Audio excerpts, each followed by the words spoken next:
ఏడు స్వరాలే ఏడు కొండలై వెలసిన కలియుగ విష్ణు పదం అన్నమయ్య జననం ఇది అన్నమయ్య జననం ఇది అన్నమయ్య జననం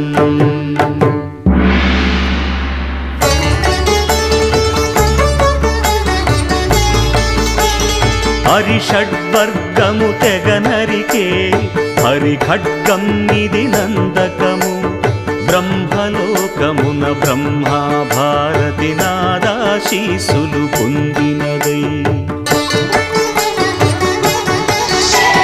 శివలోకమున చిద్విలాసమున భ్రమరుధ్వనిలో గమకితమై దివ్య సభలలో నవ్యలాస్యముల భూవంతుల